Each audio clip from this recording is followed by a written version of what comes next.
Priyank Kharge RSS ಹೇಳಿಕೆ ವಿಚಾರವಾಗಿ ಸಾಗರ ಶಾಸಕ ಬೇಳೂರು ಗೋಪಾಲಕೃಷ್ಣ ಹೇಳಿಕೆಯನ್ನು ನೀಡಿದ್ದಾರೆ. ಪ್ರಿಯಾಂಕ್ ಖರ್ಗೆ ಅವರು ವೈಯಕ್ತಿಕ ಒಂದು ವಿಚಾರ ಇದೆ, ಅದು ಅವರದ್ದು ವೈಯಕ್ತಿಕ ವಿಚಾರ, ಅದನ್ನು ನಾವು ಗೌರವಿಸುತ್ತೇವೆ ಹೀಗಂತ ಹೇಳಿರುವಂಥದ್ದು.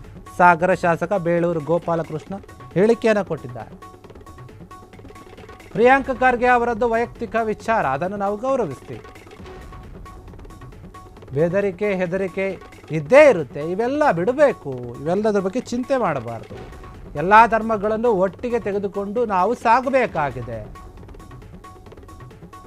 ಯಾರಾದರೂ ಬೆದರಿಕೆ ಹಾಕಿದ್ದರೆ ಅವರನ್ನು ಕಠಿಣವಾಗಿ ಆಡಳಿತಕ್ಕೆ ಒಳಪಡಿಸಬೇಕು, ಅಂದರೆ ಕಾನೂನು ರೀತಿಯಲ್ಲಿ ಶಿಕ್ಷೆ ಆಗಬೇಕು. RSSಗೆ ನಿರ್ಬಂಧ ಹೇರಲು ಸಂಬಂಧಿಸಿದಂಥ ಒಂದು ವಿಚಾರಗಳಲ್ಲಿ ಅತಿರೇಕದ ಮಾತುಗಳನ್ನು ಆಡಬಾರದು, BJP ಕಾರ್ಯಕರ್ತರೊಂದಿಗೆ ಕರ್ಕೊಂಡು ಹೋಗಬಾರದು ಅಂತ ಹೇಳಲಾಗ್ತಾ ಇದೆ. ಯಾವುದೇ ಕಾರ್ಯಕ್ರಮವನ್ನು ಆಯೋಜಿಸಲು ಅನುಮತಿ ಪಡೆಯಬೇಕಾಗುತ್ತೆ, ಅವರು ತೆಗೆದು ಮಾಡಲಿ, ಎಲ್ಲವನ್ನು ಕೂಡ ಅನುಮತಿಯನ್ನು ಪಡೆದು ಮಾಡಬೇಕು ಹಾಗೂ ರಕ್ಷಣೆ ಒದಗಿಸಬೇಕು ಅಂತ ಹೇಳ್ತಾ ಇದ್ದಾರೆ.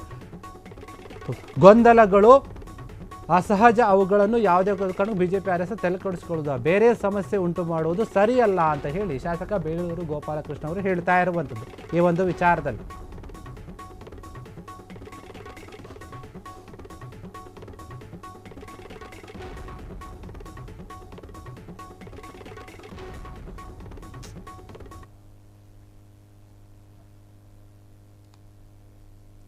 ಪ್ರಿಯಾಂಕ್ ಖರ್ಗೆ RSS ಹೇಳಿಕೆ ವಿಚಾರವಾಗಿ ಸಾಗರ ಶಾಸಕ ಬೇಳೂರು ಗೋಪಾಲಕೃಷ್ಣ ಹೇಳಿಕೆಯನ್ನು ಕೊಟ್ಟಿದ್ದಾರೆ. ಪ್ರಿಯಾಂಕ್ ಖರ್ಗೆ ಅವರದ್ದು ಏನಿದೆ, ಅವ್ರು ಹೇಳುವಂಥ ವಿಚಾರ ಇದೆ, ಅದು ವೈಯಕ್ತಿಕ ವಿಚಾರ, ಅದನ್ನು ನಾವು ಗೌರವ ಕೊಡಬೇಕು, ಗೌರವಿಸ್ತೀವಿ, ಓಕೆ. ಆದರೆ ಬೆದರಿಕೆ ಹೆದರಿಕೆ ಏನು ಕರೆಗಳು ಬರ್ತಾ ಇದ್ದಾವೆ ಅಂತ ಹೇಳ್ತಾ ಇದ್ದಾರೆ, ಅವೆಲ್ಲ ಕಾಮನ್ ಬರ್ತಾ ಇರುತ್ತೆ, ಅವೆಲ್ಲ ಬಿಟ್ಟು ಬಿಡಬೇಕು, ತಲೆ ಕೆಡಿಸ್ಕೊಳ್ಳೋಕೆ ಹೋಗಬಾರ್ದು.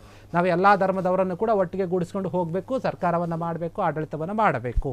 ಯಾರಾದರೂ ಬೆದರಿಕೆ ಹಾಕಿದರೆ ಅವರಿಗೆ ಕಾನೂನು ರೀತಿಯಲ್ಲಿ ಕಠಿಣವಾದಂತಹ ಒಂದು ಕ್ರಮವನ್ನು ತೆಗೆದುಕೊಳ್ಳಬೇಕು ಅನ್ನುವಂಥ ರೀತಿಯಲ್ಲಿ ಹೇಳಿದ್ದಾರೆ ಬೇಳೂರು ಗೋಪಾಲಕೃಷ್ಣ ಅವರು. ಈ ಒಂದು ವಿಚಾರವಾಗಿ ಮಾತನಾಡಿರುವಂಥದ್ದು. BJP ಕಾರ್ಯಕರ್ತರಿಂದ ನಾವೆಲ್ಲರೂ ಕೂಡ ಸೇರಿಕೊಂಡು ಹೋಗಬೇಕು ಅನ್ನುವಂಥ ರೀತಿಯಲ್ಲಿ ಹೇಳಿದ್ದಾರೆ. ಯಾವುದೇ ಕಾರ್ಯಕ್ರಮಗಳನ್ನು ಆಯೋಜನೆ ಮಾಡೋಕ್ಕೆ ಅನುಮತಿ ಪಡಿಬೇಕಾಗುತ್ತೆ, ಅದೇ ರೀತಿಯಾಗಿ RSSನವರು ಪಡಿಬೇಕು, ಬೇರೆಯವರು ಪಡಿಬೇಕು, ಎಲ್ಲರೂ ಪಡಿಬೇಕು. ಹೀಗಾಗಿ ಅವರು ಪಡೆದು ರಕ್ಷಣೆಯನ್ನು ತೆಗೆದುಕೊಂಡು ಮಾಡಿದ್ರೆ ಪರವಾಗಿಲ್ಲ, ಆದರೆ ವೈಯಕ್ತಿಕ ವಿಚಾರಗಳನ್ನು ನಾವು ಗೌರವಿಸ್ತೀವಿ ಅಂತ ಈ ಒಂದು ವಿಚಾರವನ್ನು ಹೇಳಿದ್ದಾರೆ. ಈಗ RSS ಕಾರ್ಯಚಟುವಟಿಕೆಗಳಿಗೆ ನಿಷೇಧ ಮಾಡಬೇಕಂತ ಪ್ರಿಯಾಂಕ್ ಖರ್ಗೆ ಅವರು ಪತ್ರ ಬರೆದಿದ್ರು. ಈಗ ಪ್ರಿಯಾಂಕ್ ಖರ್ಗೆ ಅವರೇ ಪೋಸ್ಟ್ ಮಾಡಿದ್ದಾರೆ, ನನಗೆ ಬೆದರಿಕೆ ಕರೆಗಳು ಬರ್ತಾ ಇದ್ದಾವೆ ಅಂತಂದೇಳಿ. ನೋಡಿ, ಇವತ್ತು RSS ಇರ್ಬೋದು, ಇನ್ನೊಂದು ಇರ್ಬೋದು, ಅವರು ಪ್ರಿಯಾಂಕ್ ಖರ್ಗೆ ಅವ್ರು ಕೊಟ್ಟಿರೋದು ಅವ್ರ ವೈಯಕ್ತಿಕ, ಅವ್ರ ಮಂತ್ರಿಗಳಾಗಿ ಅವ್ರು ಕೊಟ್ಟಿದ್ದಾರೆ, ನನಗೆ ಗೊತ್ತಿಲ್ಲ ಅದ್ರ ಬಗ್ಗೆ.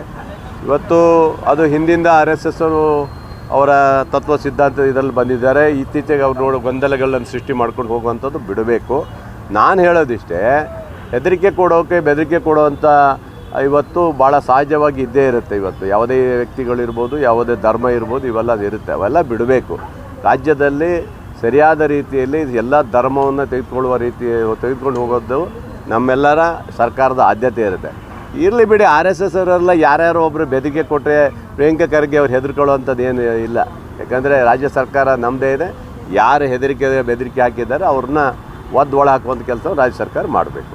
ಕ್ಷಣ ಕ್ಷಣದ ಸುದ್ದಿಗಳಿಗಾಗಿ ಫ್ರೀಡಂ ಟಿವಿ ಸಬ್ಸ್ಕ್ರೈಬ್ ಮಾಡಿ, ಲೈಕ್ ಮಾಡಿ ಹಾಗೂ ಫಾಲೋ ಮಾಡಿ. ಹೊಸ ಸುದ್ದಿಗಳ ನೋಟಿಫಿಕೇಶನ್ಗಾಗಿ ಬೆಲ್ ಐಕಾನ್ ಮೇಲೆ ಕ್ಲಿಕ್ ಮಾಡಿ.